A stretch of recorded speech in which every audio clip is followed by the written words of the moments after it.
Hello, magandang araw po sa inyo. Ito, magsisimula naman tayo ulit. Magsasample tayo o magde-demo tayo ng GTO. Yung patay na langis at saka yung GTO. Ilalagay natin dun sa patay na langis. Titingnan natin kung ano yung maging quality niya. Yung meron at saka yung walang GTO. Ito yung patay na langis.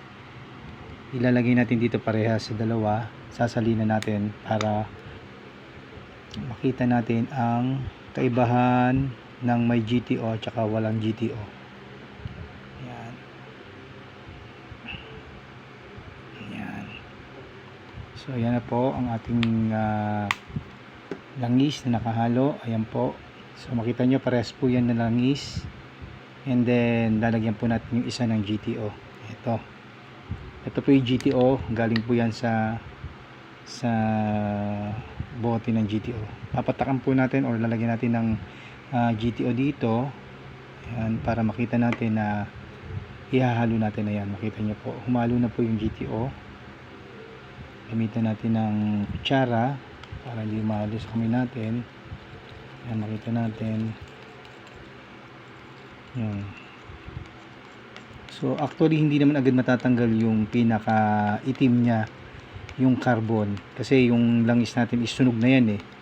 So, kung lagi natin gagamitan ng GTO, unti-unti, makikita natin itong lumang langis na to is unti-unti siya pupusyaw. Hindi siya totally napuputi agad. Pero makikita natin yung viscosity is magbabago siya. Yun naman yung importante sa langis eh, yung viscosity. So, kung maganda ang viscosity na langis natin, maganda ang performance o ang ikot ng ating mga gear sa loob ng ating makina pag magandang viscosity. Ayan, nahalo natin siya. Tingnan natin kung ano yung magiging itsura niya pag nahalo na yung langis. Ayan, diba? Tingnan natin. Tingnan natin maigi. Lalo na pag sa makina, mas mabilis ang ikot niyan eh. Diba? Ayan, okay.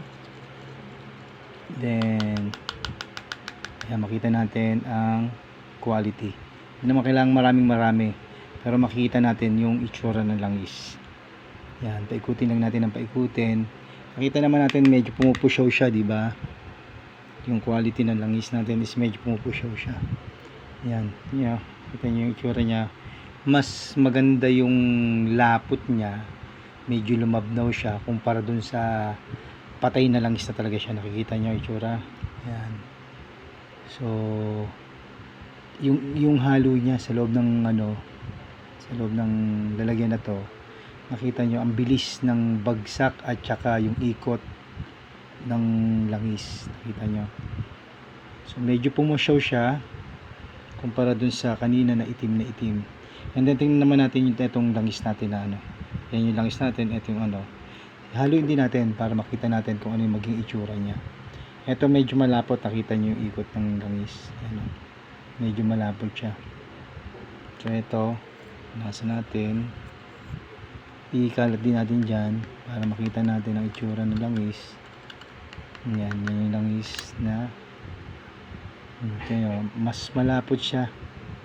Tingnan nyo, hindi siya masyadong kumikilos kumpara dun sa may GTO.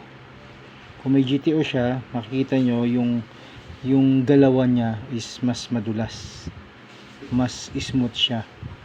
Yan, tingnan nyo. Ito ngayon yung GTO, sabay natin ikutin. Then tingnan natin kung ano yung kaibahan niya. Nakita niyo yung quality ng GTO. Mas maganda ang kanyang galawan. Ayan. So, yan. Nakita nyo. Pag ginawa mong GTO, mahalos na accommodate niya lahat ng pag ginano mo siya, ikot agad siya, basa lahat. Hindi katulad nito, pag ginanon mo siya, galaw mo siya, ang bagal ng lapot niya, malapot siya. Ito mo, diba, lapot. Ito namang GTO, tingnan mo yung galawan niya. Yan. Kaya mas maputi siya, mas pumuputi siya ng mas maganda yung kulay niya, medyo pumusyaw siya kumpara dun sa luman langis talaga. Yan. So lalo na pag lagi mo siya nilalagyan ng GTO, unti-unti talaga dadating yung punto maggo-golden brown na siya. Hindi na siya itim na itim. So yan. Yan. Okay. And then ito yung langis, ito yung GTO natin. So makikita niyo yung quality niya.